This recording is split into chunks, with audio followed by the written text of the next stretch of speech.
अस्सलामुअलैकुम, I am Sidra Rizwan, your physics teacher. Previous lecture में हमने फ़िज़िक्स की डेफिनेशन डिटेल में समझने की कोशिश की थी। तो बेसिकली फ़िज़िक्स की डेफिनेशन क्या थी, हम थोड़ा सा रिकैप कर लेते हैं कि it is the branch of science that deals with the interaction of matter and energy. मतलब कि फ़िज़िक्स साइंस की वो ब्रांच है जिसमें हम एनर्जी, मैटर और इन दोनों के इंट्रैक्शन के बारे में स्टडी करते हैं। Now in today's lecture we study about branches of physics. Branches of physics में क्या होगा कि हम स्टडी वही मैटर और एनर्जी को ही करेंगे, लेकिन इनको भी कैटेगराइज कर दिया गया है further. So there are 9 main branches of physics. Number 1 mechanics, number 2 electricity, number 3 electromagnetism, number 3 solid state physics, number 5 atomic physics, number 6 nuclear physics, 7 plasma, 8 bio and 9 astrophysics. अब अगर हम सबसे पहले ब्रांच को देखें जो है मैकेनिक्स, तो मैकेनिक्स क्या है? It deals with the motion of object with और विदाउट रेफरेंस ऑफ फोर्स। मतलब ये कि इसमें हम किसी भी ऑब्जेक्ट की मोशन को स्टडी करते हैं। अब हमें ये पता होना चाहिए कि मोशन क्या है। सो a body is said to be in the state of motion if it changes its position with respect to its surrounding। मतलब क्या हुआ कि अगर कोई भी बॉडी अपने सराउंडिंग के हिसाब से पोजीशन चेंज करे तो उसे कहते हैं कि ये बॉडी मोशन में है। सराउंडिंग के हिसाब से मतलब होता है हमारे हिसाब से। इसको हम एक एग्जाम्पल से समझने की कोशिश करते हैं। अगर हम बस स्टॉप पे खड़े हैं और सामने से एक बस गुजर जाए तो हम ये कहेंगे कि ये बस मोशन में थी, क्योंकि बस ने हमारे हिसाब से अपनी पोजीशन चेंज की थी। तो mechanics is basically about the motion of the object. इसमें स्टडी किया जाता है कि बॉडी किस तरह मूव कर रही है, उसकी मूवमेंट से क्या इफ़ेक्ट हो रहा है, अगर वो मूव कर रही है तो क्यों कर रही है, ये सब कुछ मैकेनिक्स के अंडर स्टडी करते हैं। The next branch is electricity. It is concerned with the phenomena and effects related to electric charges. तो सिंपली इसमें हम इलेक्ट्रिसिटी की एप्लीकेशन को देखेंगे और इसमें हम इलेक्ट्रिक चार्जेस के इफ़ेक्ट के बारे में भी स्टडी करते हैं। तो अगला सवाल ये होना चाहिए कि इलेक्ट्रिक चार्जेस क्या होते हैं। So there are 2 types of charges, positive and negative. Positive denoted by plus sign and negative denoted by minus sign. Same charges यानी कि लाइक चार्जेस, सेम चार्जेस का मतलब होता है लाइक चार्जेस। सेम चार्जेस या लाइक चार्जेस हमेशा एक दूसरे को रिपेल करते हैं, जबकि डिफरेंट चार्जेस या अनलाइक चार्जेस हमेशा एक दूसरे को अट्रैक्ट करते हैं। तो वो पार्टिकल्स जो पॉजिटिव चार्जेस को लेके जाते हैं उन्हें हम कहते हैं प्रोटॉन, और वो पार्टिकल्स जो नेगेटिव चार्जेस को कैरी करते हैं उसे हम कहते हैं इलेक्ट्रॉन्स। तो इलेक्ट्रॉन्स के फ्लो होने से ही क्या होता है कि हमारी कोई भी इलेक्ट्रिकल जो चीज़ें होती हैं वो स्टार्ट हो जाती हैं। होता क्या है कि अगर हमें कोई भी चीज़ जो बिजली से काम कर रही हो, ठीक है, हम उसको अगर हम उसे ऑन करते हैं, उसको बटन ऑन करते हैं, तो उसमें से क्या होता है, उनके वायर में से इलेक्ट्रॉन्स फ्लो होते हैं। तो इलेक्ट्रॉन्स का फ्लो होना ही असल में क्या होता है, करंट। ठीक है, तो इलेक्ट्रॉन्स का फ्लो इलेक्ट्रॉन्स क्या कहलाता है, करंट कहलाता है। तो इसीलिए हम इलेक्ट्रिसिटी में इलेक्ट्रिक चार्जेस की वजह से जो असर होता है उन सब के बारे में स्टडी करेंगे। The next branch is electromagnetism. It deals with observations, principles, laws and method that relate electricity and magnetism. इस ब्रांच में हम उन उसूल, कानून और उन मेथड्स के बारे में स्टडी करते हैं जो इलेक्ट्रिसिटी और मैग्नेटिज्म को रिलेट करते हैं। इसका आइडिया हमें इसके नाम से ही हो जाता है, क्योंकि इलेक्ट्रो मीन होते हैं इलेक्ट्रिसिटी या इलेक्ट्रिक चार्जेस और मैग्नेटिज्म के मीन है मैग्नेट। अब अगर हम गौर करें तो तकरीबन तमाम इलेक्ट्रिकल चीज़ों के अंदर मैग्नेट लगा होता है, जैसे कि कंप्यूटर, टीवी, मोबाइल वगैरह वगैरह।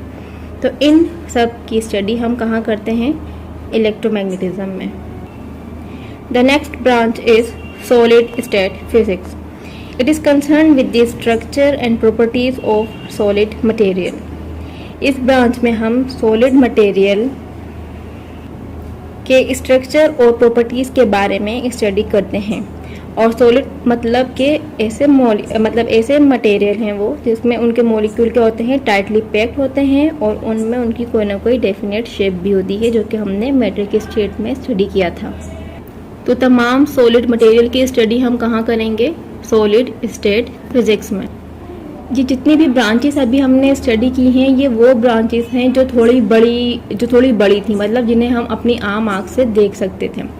लेकिन अब हम उन पार्टिकल्स के बारे में या उन ब्रांचेस के बारे में स्टडी करेंगे जिनको हम अपनी आम आँख से नहीं देख सकते, या वो जो पार्टिकल्स होते हैं वो बहुत ज़्यादा छोटे होते हैं। तो अब हमारी अगली ब्रांच है atomic physics. It is concerned with the structure and properties of the atom. इसमें हम एटम की स्टडी करेंगे, जैसे कि एटम अगर कोई मॉलिक्यूल्स बना रहे हैं तो उनकी अरेंजमेंट क्या होगी। एटम डिफरेंट फॉर्म मतलब डिफरेंट शेप्स में अपने आप को अरेंज कर सकते हैं। तो डिफरेंट फॉर्म में अरेंज होके एटम हमें जो है एक स्ट्रक्चर दे सकता है। तो उस स्ट्रक्चर के स्टडी को, उस एटम की स्टडी को हम एटॉमिक फिजिक्स में स्टडी करते हैं।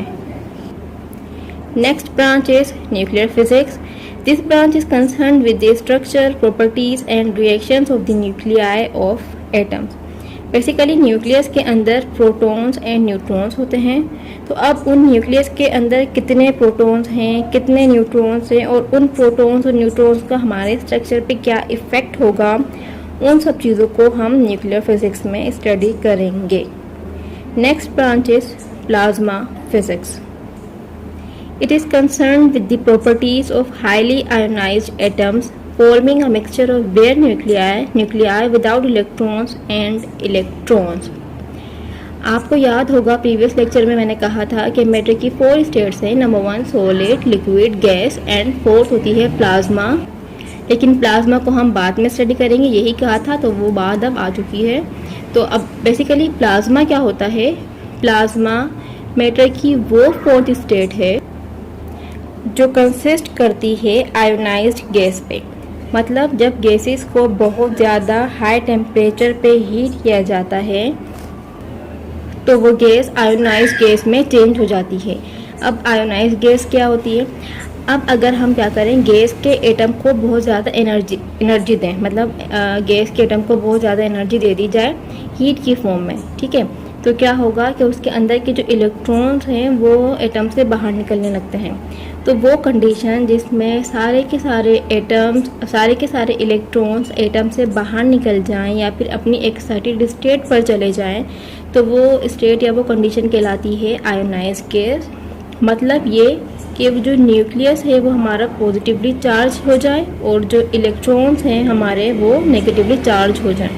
तो वो कंडीशन कि जिसमें हमारी गैस क्या हो जाए, आयोनाइज हो जाए, मतलब उसके अंदर के सारे इलेक्ट्रॉन एक्साइटेड स्टेट पर चले जाएं या बाहर निकल जाएं और जो न्यूक्लियस है वो पॉजिटिवली चार्ज हो जाए और जो इलेक्ट्रॉन्स है वो नेगेटिवली चार्ज हो जाए, तो अब ये कंडीशन गैस की ये कहलाती है प्लाज्मा। अगर हम बात करें इस यूनिवर्स की तो तकरीबन 99% जो चीज़ें हैं इस कायनात में, इस यूनिवर्स में, वो प्लाज्मा से मिलके बनी हैं। लेकिन हमारी ज़मीन जो हमारी अर्थ है उस पर बहुत कम मिकदार में प्लाज्मा पाया जाता है।